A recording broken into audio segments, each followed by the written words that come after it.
This is a production of PBS Charlotte. For years now, voters have said they're frustrated with both the Democrat and Republican parties. Tonight on Unspun, is there room for a real third party in American politics, or are we locked into a two-party system that can't or won't change? Pew Research shows a growing number of Americans don't feel either party represents their values. In fact, large majorities of voters, including independents and younger voters, say the two-party system is broken and that a third option sounds appealing. Okay, so Americans want more choices. That sounds good, but our political system has a long history of shutting third parties out. Next, we're taking a closer look at a new political party that speaks to the growing center of the country, voters who are tired of partisan warfare and just want government that works. In today's America, welcome to the Spin Game. Believe me, I know, I'm Pat McCrory. When I was governor and mayor, I played the Spin Game. I was played by the Spin Game. But aren't we all done being spun? Let's take the spin out of the world we're in, here on Unspun. Good evening, I'm Pat McCrory. Tonight we're joined by someone who's not just talking about this problem, she's trying to change it. Our guest is Christine Todd Whitman, two-term former governor of New Jersey, former EPA administrator, and co-founder of the Forward Party, a party built with leaders from both the left and the right, around the idea that Americans deserve more than two bad options. Let's get to it. Welcome, Governor. Glad to have you. Always good to be with you, Pat. So now? Why do we need more than two parties? Well, because right now, 80% of the states are single-party states, which means that one party controls both houses, and that's just wrong. And in any given election, fully 70% of seats there's one candidate. And so people don't have a choice. And that's, again, wrong. When I don't care whether it's Republicans or Democrats, if the government is in the control of one party, the public in general is not being served. And that's why we've got to break up this duopoly. It's what our founding fathers warned us of. If everybody would go back and read George Washington's farewell address to his troops, he outlines exactly what we're seeing right now. Well, we're seeing in North Carolina, the independent party, or the independent voters, the unaffiliated voters, is now larger in registration than the Republican Party or the Democratic Party. So a lot of people are avoiding the two-party system, but in fact, Governor, the two-party system is a duopoly for a reason. They control the rules. How are you going to break through the rules of setting up a party in all 50 states? Well, actually, we're on the ballot now as a recognized party in 7 states and partially on the ballot in 4 others or 5 others. As you say, they make it very hard for independents to get on the ballot and independent parties to be recognized. But we're very active in North Carolina, actually, and we are the independent party there, because Forward hasn't yet become recognized, but we are affiliated with them and supporting those candidates. So we're doing it really as a fulcrum theory. You don't have to have everybody in the legislature to change the process. You only need enough to get those other ones who have a conscience and really want to do the right thing for the people they represent to join with them, and to know that they have others who are there who will give them the kind of leverage that they need to change things. As you know, in politics, money dominates the equation on who has power and who doesn't have power, especially now with the super PACs, that one person can write a 7-figure check and get someone elected or more. It could be an incredible amount of money, which didn't exist when you and I were around initially. Where are you going to get your money from? Because this doesn't come cheap to set up a third party and get on ballots. No, it doesn't, and it takes a lot of work, and it's taking a lot of time, but we're raising our money. We don't have the $1 million donors. I will say that, because they'd rather play at the presidential level and they want things to change overnight. And what we're saying is that's not going to happen. You can't build a party overnight. And what we need to do now, and where we're concentrating while we have actually one of your North Carolina congressman is a forward affiliated congressman, Democrat. We have a Republican senator from Utah, but we're really focusing on state and local because those are the positions that make the decisions the most to directly affect your life. And we can make a big difference there without spending huge amounts of money and start to build that farm team that's going to be able to rebuild our democracy once we're finished with Trump, with whatever's left. Well, I think that needs to be emphasized. You're emphasizing state and local, and the dilemma is, even as being a former mayor for 14 years here in Charlotte, we're becoming a one-party system in most major cities. Most major cities are blue right now. In fact, I was one of the, even 15, 20 years ago, I was one of the few big city Republican mayors, and now I don't even know if there are any Republican large city mayors. So do you see the Forward Party bringing about competition and choice in our big cities now? Oh, absolutely. I mean, that's really where we're, as I say, state and local politics is where we're concentrating. You know, as I said to you before, what we'll do is support Republicans, Democrats, Independents if they sign our pledge and if we believe after a thorough examination that they've actually walked the talk before. But all they have to do is say they'll uphold the rule of law, respect the Constitution, work with anyone to solve the problems, create a safe space to discuss those controversial issues, and work to ensure that anyone who has a legal right to vote gets to vote, and base that on decency, democracy, and diversity. Is that your pledge? That's the pledge. That's the pledge. And beyond that, every state is different. You know, every city's different, and their needs are different. And so it should be up to the elected representatives or the people running for office to decide what's important to my constituents. What do I need to do here? Not what some party in Washington is telling them they have to think or they have to do or say. So when you're asked, Governor, are you a left-leaning, right-leaning, moderate? What's the answer? Or do you go issue by issue? We go issue by issue. I mean, it's up to the candidates. It's up to the local parties. I mean, we're going to have, for instance, pro-choice forwardists and pro-life forwardists, depending on where they are and what they believe and what their constituents want. As long as and they get vetted both at the local level, the state level, and we go do a deep background check to make sure that they're not just trying to use a label to get on the ballot, but they actually have walked the talk. Now, do you have a committee? Do you have a committee that you've selected to interview these candidates to see if they at least meet the standards of that pledge? Is that what you do before you? Yeah, absolutely. Tell me how that works. The state party does it, and then we do it at the federal level. They come to us different ways. Sometimes people just come to us and say, I want to run. Others go to the state party or to the local leaders and say, I'd like to run for this office. And then we encourage our state people to say, hey, if you know somebody you think would be good for the school board or would be good to run for mayor or town council, encourage them. Get them to do it. And if they have the background that we are looking for and will commit to that pledge, then we'll do what we can for them. And there's so many, Pat, your mind would be blown, or I'm sure you know this already, but the tools that are available today versus when we were running for office are just incredible. Your ability to identify people and to figure out what issues, the issues about which they care, it's just amazing. And we're creating that toolbox for our candidates. So one thing I learned working with Joe Lieberman and Ben Chavis with No Labels is we were co-chairmen of that effort. The two political parties not only are duopoly, but you almost feel like kind of a mafia type where if you dare go against them, they will threaten your livelihood or any staff members that support. I mean, Ben Chavis, a very close friend of mine and North Carolina native and a famous civil rights pioneer. I mean, literally, he was threatened with livelihood, and we had staff members of No Labels who said, you will never work in D.C. again. This was coming from the left. And then me, I was threatened with being canceled from the Republican Party. Are you feeling those pressures of recruiting for fear of them being canceled, or staff members? Some of them are.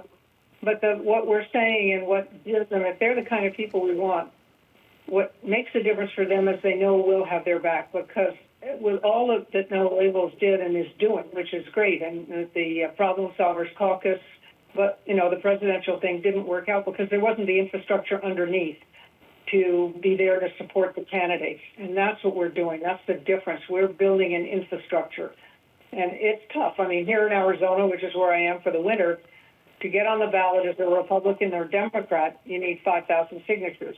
To get on the ballot as an independent, you need 45,000 signatures. How convenient. Yeah, exactly. That's really even. That's makes a lot of sense to me.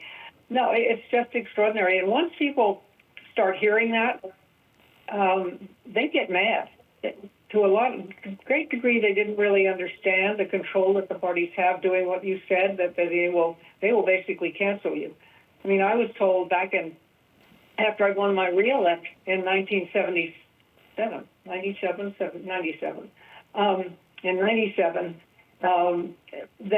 I went down to Washington because they asked me if I'd run for the Senate, and I didn't want to, but I said I'll go down there. And I met with the Republican Senatorial Campaign Committee, and I was told then that if I said one word about campaign finance reform, that was it. I'd get no money. They'd run somebody against me in the primary. And I said, I don't play that way, so I like being governor. I'm going to stick with this job. Let me ask you about the media. Is the media receptive to a third party, or is it all talk? I mean, because, I've even heard media people, well, I'm a little afraid of talking to a third party because our advertising dollars come from the two-party system. Do you see a coalition of media that wants this or doesn't want it? We haven't really, that's a good question, and we haven't really dug into that, and I haven't seen that. Media gets interested. They get very interested in it because they like controversy and will be controversial. We've been pretty much under the radar screen. There aren't a lot of people that know about us, which is actually fine because for now, the two parties haven't really come after us because they haven't taken us seriously. But when we get through this cycle, we have 76 elected officials serving in office at all levels of government right now who are forward. Where we are on the ballot, they're forward party members or they're forward affiliated. But after this election cycle, I suspect we'll have a lot more in some pretty high profile races where we're going to be supporting candidates, and that's when it'll even get more serious. So well, let's talk about that. Very careful.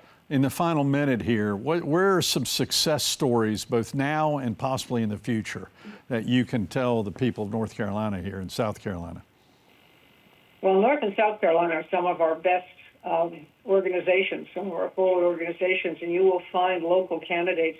We have mayors, we have council members, we have school board or library commission members, school board members that are forward and forward affiliated. As I said, John Curtis from Utah is a Republican affiliated U.S. Senator. You have actually a congressman from North Carolina who is forward affiliated, a Democrat. That might be Don Davis. It could be Don Davis. Yeah. I think so. Yeah. But it's growing. It's growing. There are a lot of people who have wanted it for a long time. So when they hear about it, they like it. In the final 30 seconds here, what's the next step for you and the Forward Party? Continue to build. We want to be on the ballot on every state by 2028. We want to be recognized by the Federal Election Commission as a legitimate party, and that takes a whole bunch of states, and it involves running candidates. Certain states require different things to get on the ballot, but we're working hard at that. And 10 seconds, if someone's interested, how do they get involved? Forwardparty.com. Not left, not right, but forward. Governor, it's an honor to see you, good friend. We worked together when I was mayor, and you did a great job of supporting EPA right here in Charlotte with the brownfields. You were ahead of your time with brownfields, and our light rail line worked because of some of the things you did. So congratulations. Thank you. Take care. Good to see you. Great seeing you, Governor. Thank you very much.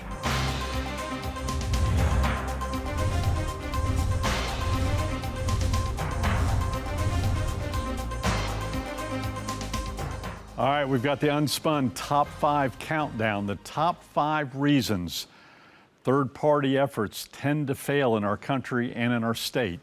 Number five, two parties make selections for legislative leadership. So if you want to run for a state representative job or a congressional job in D.C., the problem is the two parties select what committee you're going to be on, who's going to be the next chairman of appropriations or DOT, and guess what? The two parties aren't going to pick a third party candidate. Number four, special interest lobbyists like the status quo.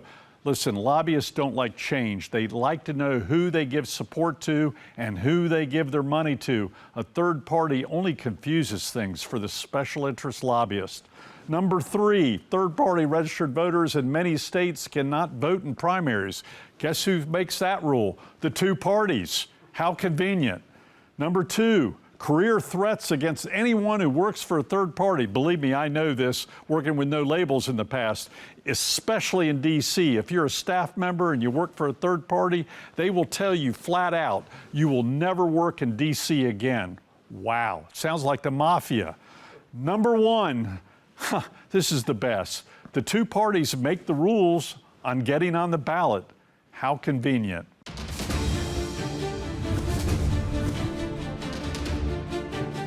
Joining me for one-on-one is Ben Kenny, the publisher of Business North Carolina. So after all the talk, Ben, about all the frustration of third parties and political dynamics and conflicts, what does the business community feel about this chaos at this point in time?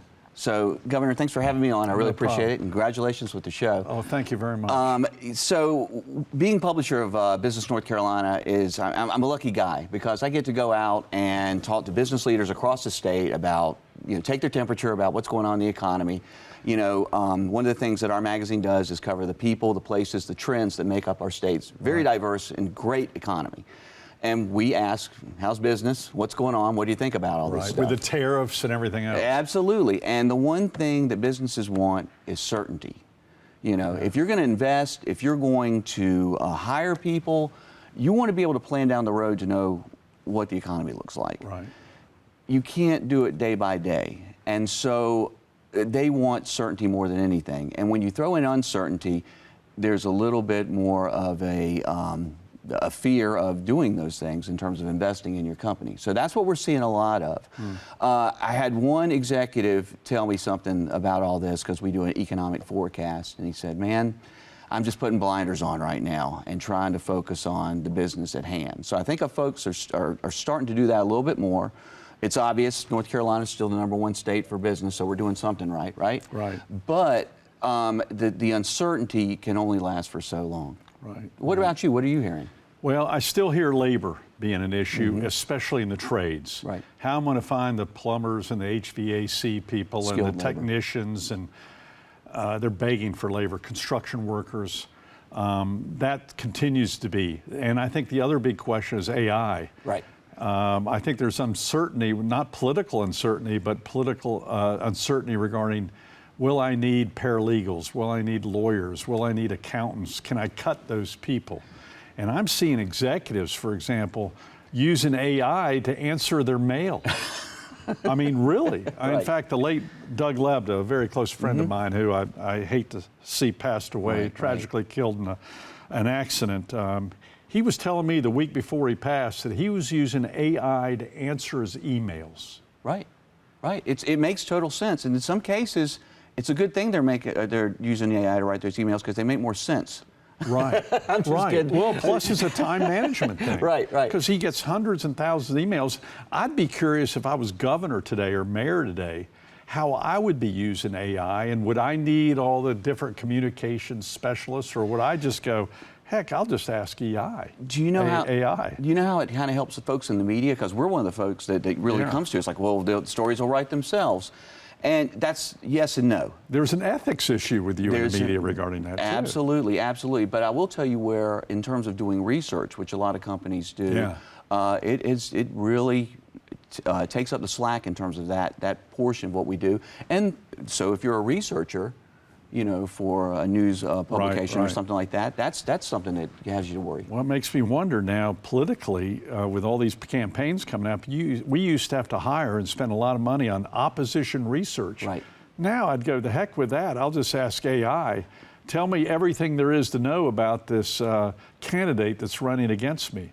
Because that's one of the big businesses in politics is opposition research, and even do research on yourself to find out where you're going to be attacked. You bring up the media, which I think is really cool. And I think on a previous episode, you talked about partisanship in politics, and you mentioned the media as well, and talked a little bit about that. Speaking of the North Carolina Tribune, what we're trying to do with that is a statewide newsletter that we send out on a daily basis, covering the state legislature for the most. We kind of stay out of the national stuff. But we try our best to keep as independent as we possibly can. Here's a bill that got voted on, here's what it means for business. Just kind of put it out there. Sometimes it's not that easy to do because of the different sources that you get. What do you think about the state of media these days? I mean, what's going on? It's segregated. We're in our silos. You listen, people are listening to what they want to hear. And business, even pressure from you might be, God, I don't want to irritate a business. If you want to do an investigative report on a business, you got to determine where your conflicts of interest are, just like politicians have to determine where their conflicts of interest are. So, I see this on business news nationally. I see this on political news. CNN talks to their audience. They know exactly what their demographics are. Fox knows what their demographics are. When I was a Meet the Press commentator and analyst, they knew who their audience was. And afterwards, I'd look at notes on social media. Why are you having that Pat McCrory on? And, we even have to be careful on PBS. We know their audience and what the demographics and political leanings of every viewer of NBC, ABC, CBS, PBS, and so forth. So do you want to upset your current audience while also want to expand your current audience? Right. It seems like if you were independent, you could expand it. I mean, if we want to base it on demographics, I mean, the majority of folks are in the middle, right? That's what the statistics say. Yeah. But then we get into our corners again. And now with social media, the minute you start scanning certain things on X or YouTube or whatever, you get the same stories. And I always go, oh, this is neat. Everyone's reading about the Beatles. I'm a big Beatle guy. Right. So I'm getting all this stuff on whatever Paul McCartney's doing. Oh, that's great. Young kids will see this. No, they're reading about, Taylor Swift. I'm not getting any Taylor Swift. You're not getting stuff. any of that. But apply that to politics and even to business. If I'm searching for certain things or business, they'll see where my leaning is immediately and only send me that information to make me return. Let me ask you, this might be a tough question. When you're seeking that independent news source, what are you going to? Is there anything in particular that sticks out? I probably go to the Wall Street Journal, although some would say that's a Murdoch, that's conservative. I watch PBS NewsHour, definitely. And then I switched channels. In fact, during the riots, I was very upset because I was seeing two different riots in Minnesota. The riot that Fox was showing and the riot that CNN was showing. Different. It was two, to quote John Edwards, it was two Americas. And that's sad because I grew up in Walter Cronkite period or McNeil Lehrer period here on PBS. And we need more of that. But the economics of it doesn't ask you to give fair information anymore. That half-hour news show back in the day that still exists today was great because they had so much news that they had to get into 1/2 hour. There wasn't any time to give any commentary. It's sad, and business commentary is more difficult now than ever because business doesn't want to get into politics anymore. 10 years ago, they were getting involved in politics. Now they're underground. They don't want to risk the shareholder value. I do want to promote what you do, though, because we need it in media now more than ever. If you want Business NC's political newsletter, NC Tribune, go to nctribune.com. That's right. Because I'm a firm believer, even though I hate the media, wink, wink.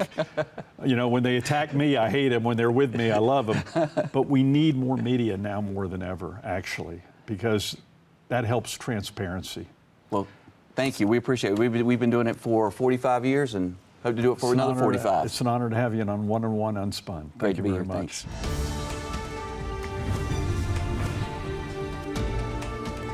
Hypocrisy is one word politicians hate to talk about or even hear, especially when it's used around flip-flopping on major issues. And yet, It's hard to overlook that word when you consider some of the most controversial debates dominating the headlines today. Take tariffs. Democrats once supported them, while Republicans waved the banner of free trade. Not anymore. Those positions have completely flipped. Immigration is another example. Democrats used to oppose open borders, worried it would drive down wages for American workers. Republicans, on the other hand, often sided with business interests looking for labor. Fast forward a decade, and those roles have reversed. But the biggest flip-flop of all is over states' rights versus federal authority. Wow, what a change. This one's a head-scratcher.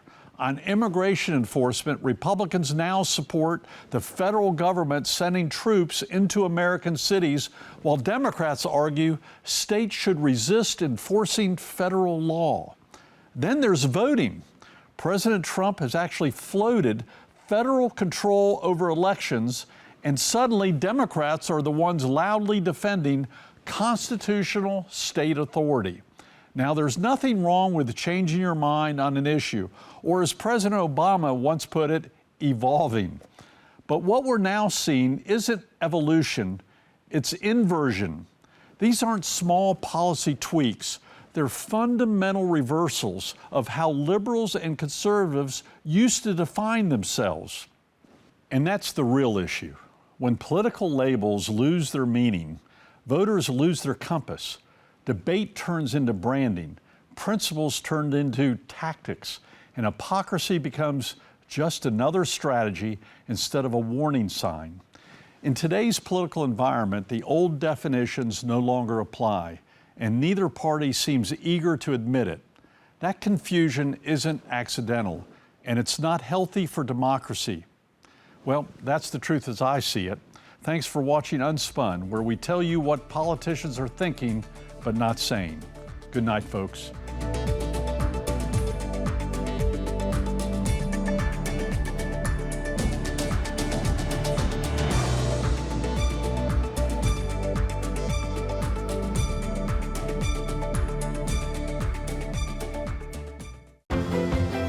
A production of PBS Charlotte.